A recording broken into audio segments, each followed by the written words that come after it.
रक्षाबंधन के साथ सभी भाई अपनी बहनों की सुरक्षा का संकल्प लें। सीमा सिंह, मुंबई। रक्षाबंधन भाई बहन के पवित्र रिश्ते को मजबूत करने वाला एक ऐसा त्योहार है जिसमें भाई अपनी बहन की सुरक्षा का वचन देता है।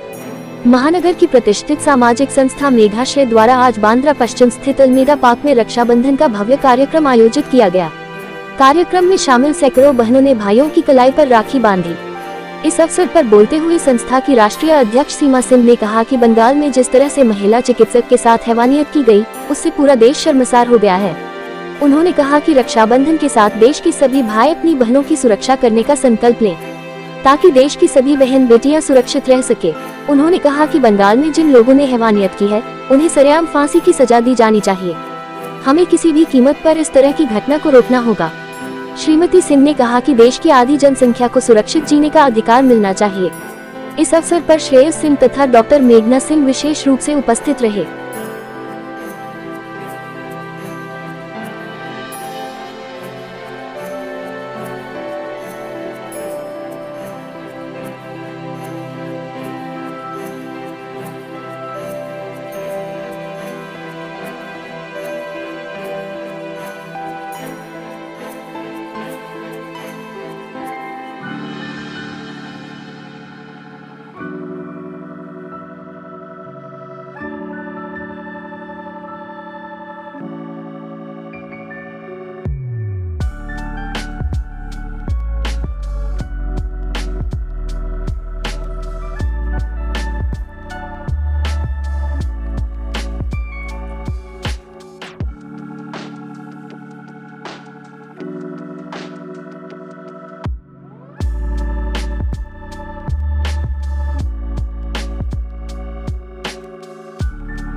I would like to ask a question.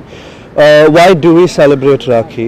It is a festival that symbolizes protection by the brothers to their sisters.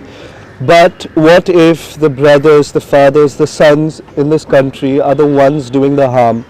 And don't get me wrong, I'm not trying to say that this is an issue related to men. It is not. There are women in this country who too frame innocent men. But why is it that only a certain section of human beings are treated as inhuman? A saddening part about this country that I would like to speak is that we often look at cases of rape as political propagandas in the context of religion. We make it about Christians, Hindus, and particularly target the Muslims in this country, but that shouldn't be the case. I find it ironic that we as a nation do that, because if you look at the laws of the Islamic countries such as Afghanistan, the punishment for rape is being shot in the head 4 times, whereas in Saudi Arabia they simply behead you. So we shouldn't look at this from the lens of a religious concept. Another thing that I would like to say, and I would like to urge everyone who watches this, is to not make this, it's good that everyone's speaking about it and it's being highlighted in the media, but it shouldn't be something that eventually dies down in 2 months. There are many incidents that happen in this country that get spoken about because it's trending for like a period of 1 to 2 months, and then it simply dies down like it never happens. So my only request to everyone is to speak up as much as you can, because every single person's voice matters. Thank you. आपने बिल्कुल सही बोला कि हम आज़ादी का 78 years 2 दिन पहले मनाए, और अभी रक्षाबंधन का पर्व आया। आज़ादी भारत में, क्या सच्ची में हम लोग आज़ाद हैं? अभी भी हम लोग कहीं ना कहीं, आप देख रहे हैं इस तरह की घटनाएं घट रही हैं। बेटियां किधर आज़ाद है? पहले हुआ बेटी बचाओ बेटी पढ़ाओ, बेटियां अपने आप को हर जगह प्रूफ की, कोई भी चैलेंजेज हो, बट आज वो सुरक्षित नहीं है। रक्षाबंधन का त्यौहार हम मनाते हैं, ये संकल्प भाई लेता है कि हम अपनी बहन की सुरक्षा करेंगे, बट आज हमारी बहनें किधर सुरक्षित है? माँ बाप पढ़ने के लिए बच्चों को भेजते हैं, काम पे भेजते हैं, जब तक वो घर नहीं आते हैं उनका धड़कन बढ़ा रहता है। मैं भी खुद एक बेटी की माँ हूँ और मेरी बेटी भी डॉक्टर है। मैंने देखा है उसको 9 साल कैसे वो लोग हॉस्पिटल में नाइट ड्यूटी करते हैं, चाहे वो खुद बीमार हो। कोविड के समय में आपने देखा है कि वो लोग 36 आवर्स 48 आवर्स खुद को बिना कुछ सोचे खड़े रहे हैं, और अगर उन सब का इतना सादा सैक्रिफाइस होने के बाद भी वो सुरक्षित नहीं है।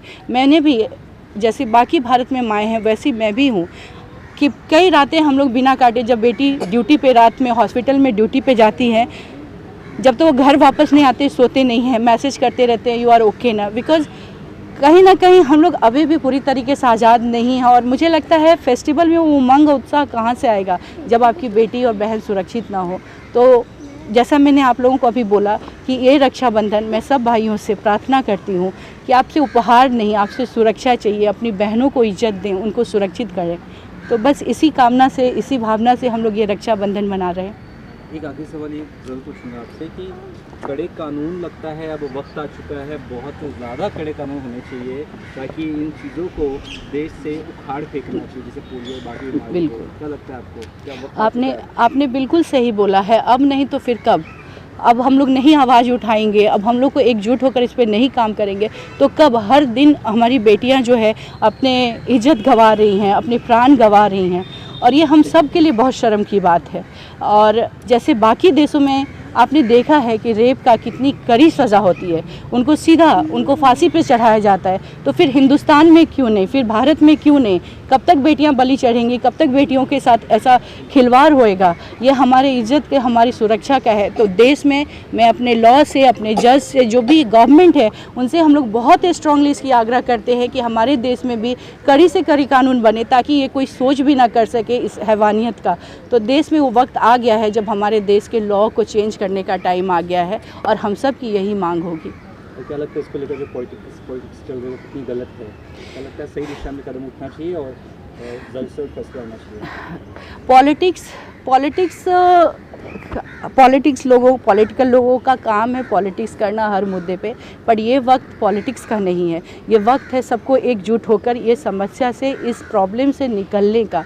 क्योंकि किसी एक को, जैसा मैंने बोला कि किसी एक को जिम्मेदार नहीं। यहाँ पे जब हम बोलते हैं ना, लोग माँ को बोलते हैं कि अपने बेटे को समझाओ, बेटे को वो उस तरीके से उनको संस्कार दो कि वो ऐसा काम ना करे, बट कौन माता चाहेगी कि उसका बेटा इस तरह का दुष्कर्म करे? जब तक आप हर कोई इस चीज़ को अपने ऊपर जिम्मेवारी नहीं लेते हैं, अपने आप को एक जिम्मेवार नहीं बनाते, तब तक माता या कोई कानून या कोई पॉलिटिशियन कोई भी नहीं कर सकता है। इसमें हर एक इंडिविजुअल की जिम्मेवारी बनती है अपनी मानसिकता को बदलने की। बचपन से ही अब वक्त आ चुका है इन सब चीज़ों के ऊपर बहुत ज़्यादा जोर देने का, फुट टच, बैक टच, ये सब चीज़ों को बताने का। क्या लगता है? बिल्कुल, ये तो होना ही चाहिए, और हर बेटी हर बहन को बैक टच और स्कूल से सिखाया जाता है, स्कूल में बताया। बट बात ये नहीं है कि उनके पास मौका क्या है खुद को बचाने का, उनको किधर ये सुरक्षा होती है कि वो खुद को बचा सके। कोई भी नहीं चाहता है कि उनके साथ ऐसी घटना घटे। तो इस तरह की जो है स्कूल में सबसे बड़ी ज़रूरत है तो कड़ी कानून आए, और जिस जगह पे भी लड़कियां काम कर रही हैं उस संस्था को चाहिए कि ये सुरक्षा प्रदान करे। अगर हॉस्पिटल में है तो ये हॉस्पिटल की जिम्मेदारी बनती है कि उनकी अगर नाइट ड्यूटी पे अगर कोई डॉक्टर है तो उनके साथ कोई ना कोई एम्प्लॉय लेडीज़ वहाँ होनी चाहिए। कैमरा, सीसीटीवी कैमरा होना चाहिए, उस वक्त ड्यूटी पे कौन है, ये सारी बहुत सारी डिटेल्स है जिस पे काफ़ी चर्चाएँ हो सकती है और जिस पे बहुत सारे काम करने की ज़रूरत है। तो मुझे लगता है कि जिस संस्था पे लड़कियाँ काम कर रही हैं, औरतें काम कर रही हैं, वहाँ पे उस संस्था को वो सुरक्षा रखना चाहिए ताकि ये घटना, इस तरह की घटना ना घटे।